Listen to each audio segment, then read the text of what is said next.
This is the Eat Well, Think Well, Live Well podcast. I'm Lisa Salisbury, and this is episode 108, Improve Gut Health and Digestion with Daina Rasutis. Gut health is a hot topic and somewhat misunderstood. I think we overcomplicate this issue, thinking we need to maybe take an entire handful of supplements or completely overhaul our diet to make any difference. My guest, Daina Rasutis, dispels that myth. Together, we talk about the simple steps you can take to improve your gut health, including your microbiome.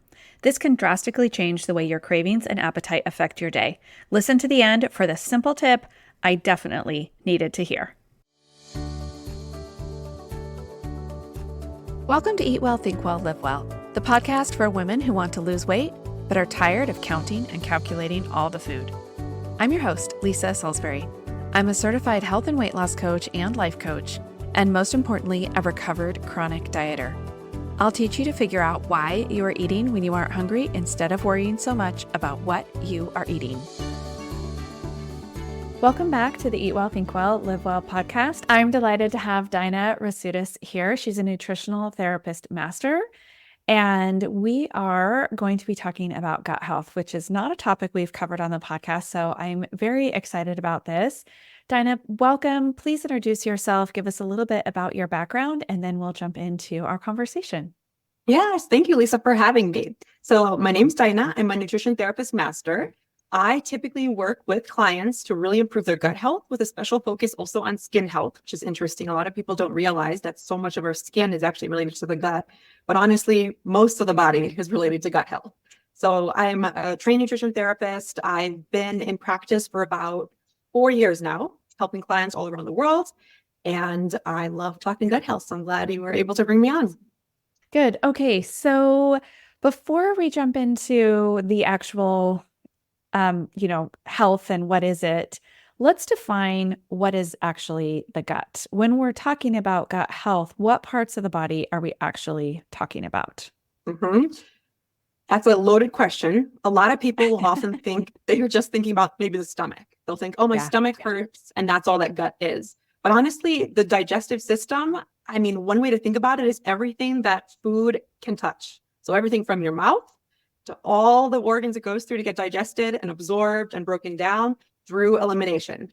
So through the large intestine, through everything that goes out there. So really, there is a whole collection of organs that you might not even realize exist. So from your mouth, through your esophagus, coming through your stomach, through the small intestine, the large intestine, the liver is related, the gallbladder is related. So there's so much playing a part in what the gut is actually comprised of.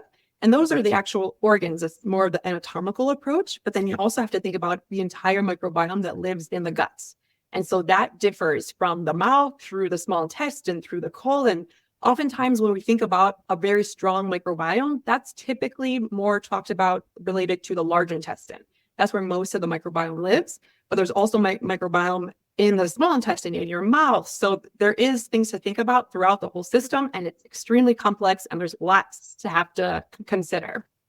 Yeah, I'm glad you brought up that there is some secondary organs there, because I was going to say, do you include the gallbladder and other organs that contribute to digestion? And clearly the answer is yes. So it is interesting also, just as a side note, when you're thinking about the microbiome, that when we want to improve it, which we might touch on later, these types of things have to make it all the way through to the large intestine. That's a long journey. So it's pretty far down in the gut where we're talking about that healthy microbiome. So good. Okay. So what are some of the signs of having what you would consider a healthy gut? And then, of course, conversely, then what are some signs of a dysfunctional gut? Something that says, hey, I need some help here. The easiest way to think about it and the most direct is your digestion.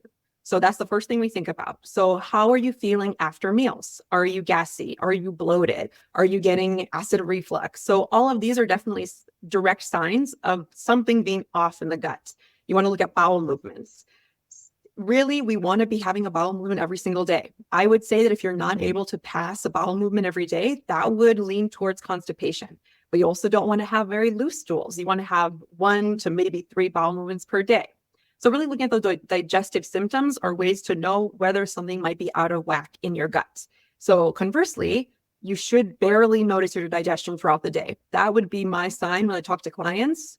that's what we're looking for. You don't want to have to worry about bloating or pain or, gas that has to be passed. That's, maybe unpleasant smell, things like that. It should be really functioning in the background. You're barely noticing it. So that would be the main things that you want to think about with knowing whether your gut microbiome and your gut health is good. But then, like I mentioned at the beginning, there's so many things that are related to the gut microbiome, like skin health. Something like migraines could be related to the gut microbiome or like gut health being off. So there's so many other things. So just a little caveat there, just because you might not have direct digestive issues doesn't necessarily mean that your gut health is 100% great. Mm-hmm. Perfect. Yeah. I was actually having this conversation with my mom the other day about, she offered me some gum, which is so innocuous, gum. But about, gosh, I don't even remember now. It's probably been 5 or 6 years ago. I realized that the sugar alcohols in gum was actually creating a lot of digestive distress for me, a lot of bloating. And let's be honest, I was also using gum as a anti-anxiety tool. So I was chewing like a pack of gum a day. So, one piece of gum every once in a while, like, don't panic, it's not a big deal. But I realized I was giving just, an overabundance of these sugar alcohols. And then just combined with, just because, as my clients and listeners know, I'm a big fan of having a food journal. It's really just the best nutritional study you'll ever read is your own food journal. And I just realized I'm really sensitive to sugar alcohols and they give me gas. They just do. And so I was saying to my mom, after really working on it and looking at ingredients that do this, I rarely pass gas. Like, just like the normal at night when you're supposed to, in your sleep. Because if I ever say that, my husband's like, well, that's a lie. I'm like, well, that's when it's supposed to happen. Right. But like, I don't struggle with it during the day because I've looked at ingredients that are problematic for me, dairy being the other problematic ingredient for me. And so that I think is a sign of like moving towards more health in my gut is to just not be consistently, and those people that are just like consistently passing gas all the time. Like it's not just the 7th grade boys, it's the unhealthy guts. Right. But people get so used to it and they just think it's normal. So if you're out there listening and you're the kind of person who's passing gas many, many times a day and it's making your life revolve around it, that's definitely a red flag. Yeah. Okay. Just such an obvious one, but like you said, there are less obvious ones. So to the point of this podcast, how can your gut health really impact your cravings? Because of course, I'm always trying to help my clients, decrease their cravings. And because that's really going to ultimately help us lose weight. When we can manage our cravings better, then we generally are able to, drop a few pounds, which is what most of my listeners and clients are desiring. So let's talk about how your gut health can impact your cravings. So the one thing that I like to think about is the gut-brain axis. And this is an established term in literature. And we're all intuitively understanding of it because when we think about, I'm nervous, I might get nauseous, or I have a gut feeling or butterflies in my stomach. So we all understand that there's some kind of connection between the gut and the brain, but it's bidirectional. So it's not only our thoughts leading to gut issues, it's also something happening in the gut is leading to something happening in the brain. So that's really where a lot of the cravings stem from, if that's what you're trying to kind of understand and sort of put a tangible explanation to it. So with that in mind, the gut is so important for everything from neurotransmitter production, for example. So serotonin and dopamine are related to what's happening in the gut. And really, those have to be in balance for you to be able to control cravings and overall your food intake. Also, the gut is really important for producing something called short-chain fatty acids. And those help stimulate the release of certain appetite regulating hormones. So if you're not able to regulate those appetite hormones, that's going to lead to cravings. In general, the gut microbiome, we want to think of it as mostly the good bacteria, how they say. So you don't want a lot of pathogenic bad bacteria being overgrown there. And the reason for that is because different types of microbes will extract energy differently from food. So if you have the type of microbes that aren't very good at extracting energy from food, you might be craving more food because you actually aren't breaking it down properly because the microbes aren't the right microbes to break it down properly. And lastly, I just wanted to mention that any type of dysbiosis, so if there's some imbalances in the gut microbiome, those bad bacteria or bad pathogens are able to make sort of toxins that influence appetite regulating pathways. So it's sort of like you need good guys. You don't want the bad guys because all of them play a role in releasing all sorts of molecules and different types of neurotransmitters that affect in the end your cravings. Okay. That was a lot. I started taking notes. Let's go back. So tell me more about the short chain fatty acids. So the gut produces those. What do those do? So those are produced, first of all, through the fermentation of dietary fiber. So when you think about eating fiber, the fiber is not for us. The fiber is for our gut bacteria. So when you think about high fiber foods and eat a high fiber diet, that's really what we're talking about, which is really interesting. So we're not able to break it down. It really honestly just passes through us other than the guts breaking it down and creating all sorts of gases. So one sign to know if some kind of imbalance is happening in your gut is if you get that gas and bloating. That could be because your gut microbiome is producing the wrong type of gases or the wrong type of molecules. What you really want to be producing is those short chain fatty acids. And so those can stimulate the release of appetite regulating hormones like GLP-1, PYY, and those will signal the feelings of fullness and in the end reduce cravings. Okay, so if that has to do with the microbiome and then the good guys to break down and the bad ones that we want to eliminate so they're not making the toxins, how can we change our microbiome? Is that possible? I know I have to say that in my schooling, we did talk about the idea of seeding, where you seed the microbiome with the gut bacteria of a healthy or thin individual, and that if you seed the gut of an obese individual with the gut of a thin individual, that actually can cause weight loss, which, by the way, seeding, we're talking about, the way you get that is through poop. And so we're talking about poop pills, which is a tricky science, right? So are there, and it's not available really to everyone, and most people are going to say no to that anyway. So these were, of course, done in a laboratory. Is that available? And if not, how can we do that on our own? Definitely. So yes, one way is the fecal microbiotic transfers, which is definitely an extreme method and not accessible to everyone. So a way to do it is really changing your diet. And it seems so simple, but really what happens is your diet really impacts the gut microbiome composition. So if you're consuming a lot of processed foods and foods that are low in fiber, that's going to promote the growth of bacteria that thrive on those foods. And then those bacteria are going to crave more of those foods. Conversely, if you're eating a diet rich in fruits and vegetables and whole grains, if you can tolerate that, that's going to promote a microbiome that's going to promote the good types of food cravings and appetite regulation. So the gut microbiome can change. It's not like you're born with a certain gut microbiome and that's it. So everything that you're putting into your mouth is affecting the gut microbiome. And from my understanding, it can happen quite quick, the changes in the gut microbiome. So the problem is if there's some kind of pathogenic overgrowth, maybe that would be some kind of yeast overgrowth or a parasite or something like that, that becomes a problem. In that case, diet alone very likely is not going to be enough. So if you just have good guy, bad guy imbalances of the gut microbiome, diet is a very powerful tool. But if you have deeper overgrowth, that could require things like supplementation, natural antimicrobials, so more intense methods to try to rebalance that gut microbiome. Okay. And thoughts on probiotics? I think that probiotics are one of those things that really can add what I call a health halo to foods. People say like, oh, well, I'm drinking or eating this, yogurt because it has probiotics, or I'm drinking this kombucha because it has probiotics. Fine. But then I took a picture, but it's been several years, so I don't know if I could come up with it. A package of dried apricots with added probiotics. And I'm like, no, no.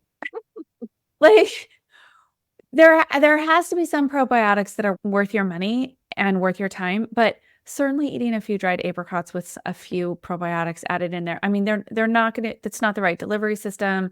That's not going to be, stored at the right temperature, all of that stuff. So can probiotics help?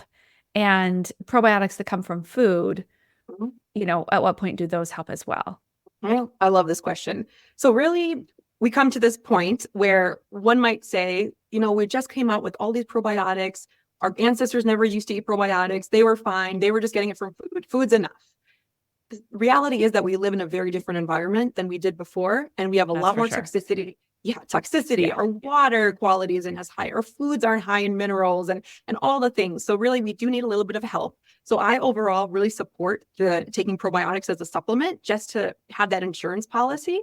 Mhm. You do want to make sure that you're buying a high quality probiotic. So nothing from Walgreens or Costco or something like that. Like you really want Yeah. to be using practitioner grade probiotics that have been tested and there's research on them. Because the thing is, what happens with these companies is they see a research paper on one strain that's good for, I don't know, weight loss. Another is good for appetite suppressing. And they just kind of combine all these probiotics into a cocktail, having never done the research on how they all interact together. And that's problematic. Like you really want to use a brand that has done the research from beginning to end and made sure that their product actually does what they're saying it does. So that's one thing I would say. If you're taking a probiotic, just making sure it's high quality. Probiotic foods, I think, are fantastic. And I do recommend them for a healthy gut. So making sure that they're nothing that you're intolerant to. For example, if you can't handle dairy, dairy yogurt's not going to be your friend. Coconut yogurt would be a good alternative. Vegetables that are fermented are fantastic. So kimchi, sauerkraut, any type of other type of vegetable that you're able to ferment are great. It's going to take a massive quantity of those vegetables to get to the same level that's in a probiotic capsule. So unless you're willing to eat cups and cups of fermented vegetables or fermented foods a day, I'd say an easy option is also taking a probiotic pill just to make sure you're hitting all your bases. Okay. Perfect. Perfect. Is there anything that we can do to test our gut? So obviously we've got some anecdotal evidence from ourselves as far as our digestion. Hopefully, like I have said, you're writing down your food. One thing I like to add to a food journal, especially if you're dealing with some of this digestive distress, is a rating. So if it's like bloating, what was my bloating like today from a scale of 1 to 10? 10 is like I look 6 months pregnant, and 1 is I feel amazing, right? And so you just get to, jot down a rating, and that can really help inform on your food journal. So that's just one little trick I like to do with my clients when we're trying to figure out some of our digestive things. But beyond that, beyond our own records, can we test for things, and when would that be called for? Definitely. I love the idea of starting with a food journal and trying to understand if there's specific foods that are irritating your gut. But you do come to a point sometimes where it seems like the most random things are irritating you. You don't really understand what the symptoms are because it's like bloating, gas. That could be so many things that are imbalanced in the gut. So that's where testing plays a really important role and is super beneficial. So I like to run stool testing on my clients. Mhm. So it's literally your stool sample is sent to a lab and they Mhm. assess what's going on. And there's lots of stool tests on the market. The one I like to use in my practice is called the GI map. And so that Mhm. one has a lot of practitioner evidence behind it. It's a popular one in the functional medicine space. So that's the one that I've seen a lot of benefits with my clients. And it tests everything from what are your good bacteria doing? How is the beneficial microbiome doing? Are you a little bit low in everything? Meaning there's some kind of insufficiency. Are you not getting enough fiber? Are you not getting enough variety in your diet? What's going on there? It tests for yeast. So that's a really big problem I see in my clients, yeast overgrowth. So especially candida might be a familiar term. And that's actually one that's very closely related to sugar cravings. So clients are really Right. struggling with Yeah. sugar cravings, and not only just sugar, but also things like high carb foods like breads and pastas and pizzas. That could definitely be some kind of yeast overgrowth happening. It tests for parasites, the stool test. So we think about parasites as being something that you can only pick up while traveling, but it's extremely common to have parasites in the US or in Canada, wherever you might be. So that's something that a GI map could test for. So these are a couple of the things that you would never be able to necessarily find or really understand if you were just going by symptoms, because symptoms overlap. I mean, bloating could be from a parasite, from a imbalanced microbiome, from a yeast overgrowth. So when you get testing, you get the results back, you can actually have a protocol that's bio-individualized. So using herbs, using a special diet, because the diets are a little bit different depending on what's going on, to really craft something that's best for that person so they can start feeling better and see results soon. Mhm. Good. Yeah, that is helpful to, especially if it's a complicated case. Like if you're not just like, oh, it was the gum, like for me. Um, I mean, there's other things that have, come up for me for sure. But, sometimes you can eliminate at least a few things just by your own research. And then you're like, okay, it's beyond me. Or I have also had clients where like, it's everything. It's everything. Every meal, every time I feel this same way. And so, yeah, we definitely need some help there. So what do we do to support the gut? Mhm. Well, I love your idea of a food journal. I think that's a really good place to start to understand if you can find certain triggers.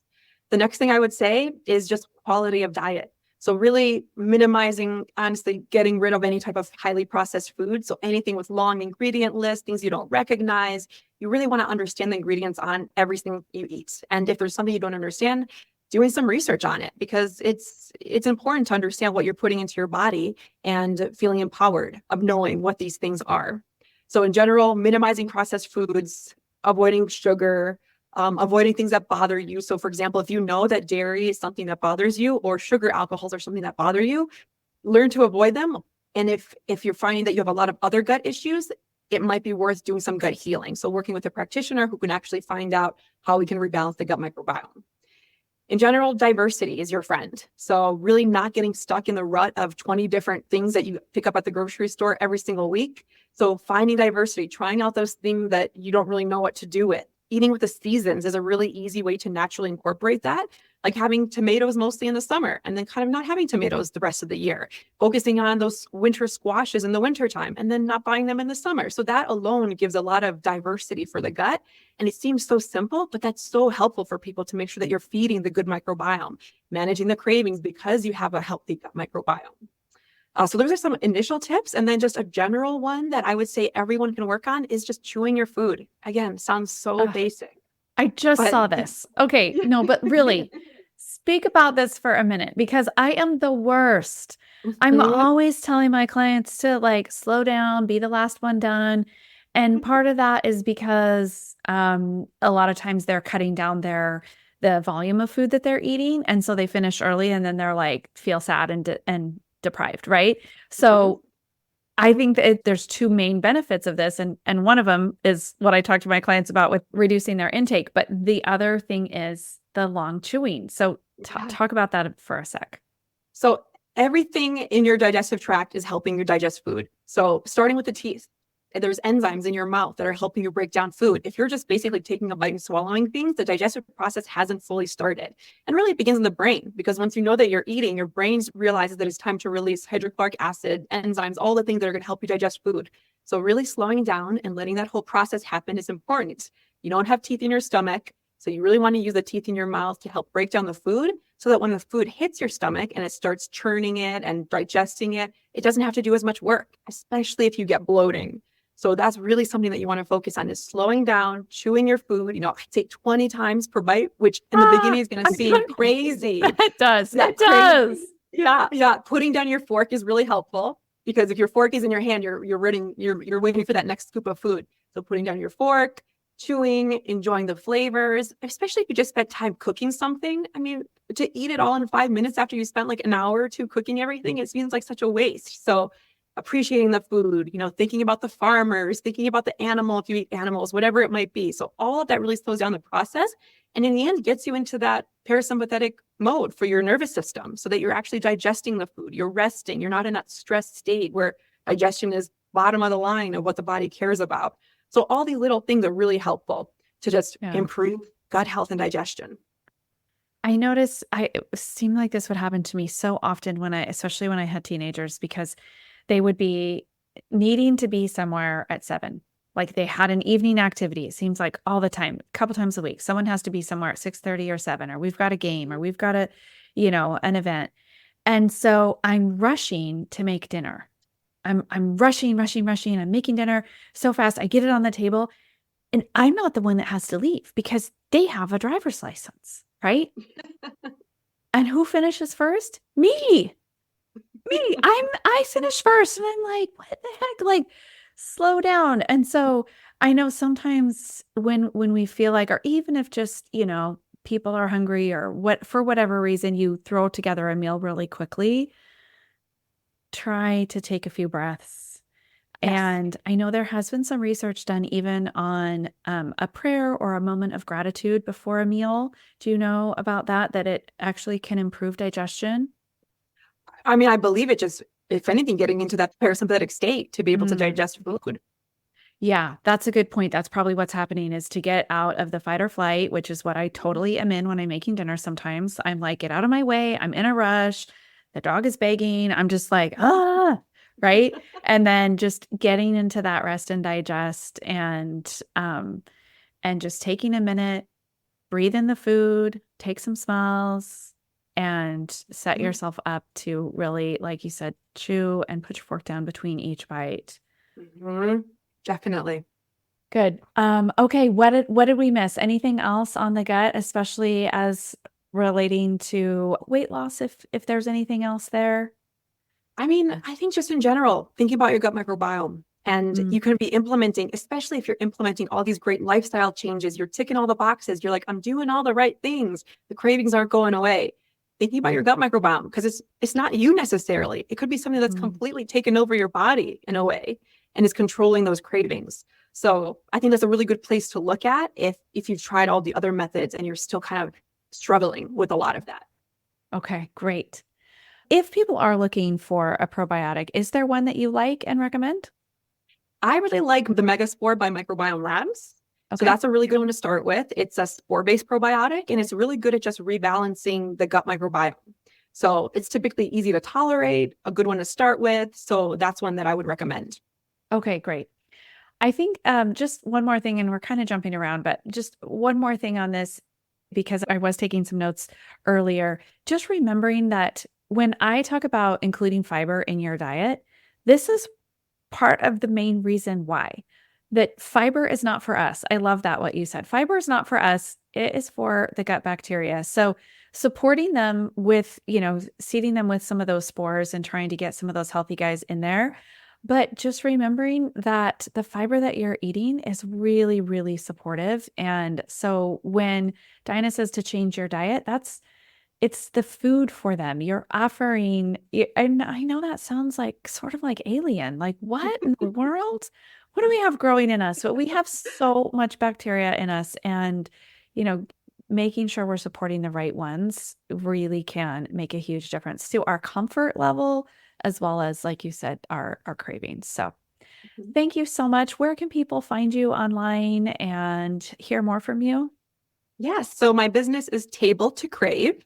That would be both my website, my Instagram handle. I'm pretty active there. On my website, I have some freebies about gut health, and I have a whole diet handout if you're looking for a gut healthy diet. So that's there on my website to download, and that's a really good place to start. Great. We'll put all of those links in the show notes. Thank you so much for your time. Yeah, thanks. It was great chatting with you. If you're interested in trying that probiotic that Dinah mentioned, there is a link to create your own FullScript account in the show notes. This is just a way for you to access professional grade supplements at a discount, because I give all my podcast listeners a little discount on any supplements you want to order, just because I want to say thanks for listening to the podcast. As always, if this episode has helped you in any way, could you share it with someone? Take a screenshot of this episode, post it to your stories, and for sure, tag me and Dinah. If you're looking for that extra bit of personalized help with your weight loss, or you need help figuring out some of your digestive issues, be sure to schedule your free coaching call with me and see how much you can benefit. Link for that is in the show notes. Have a great week, and thanks for listening to the Eat Well, Think Well, Live Well podcast.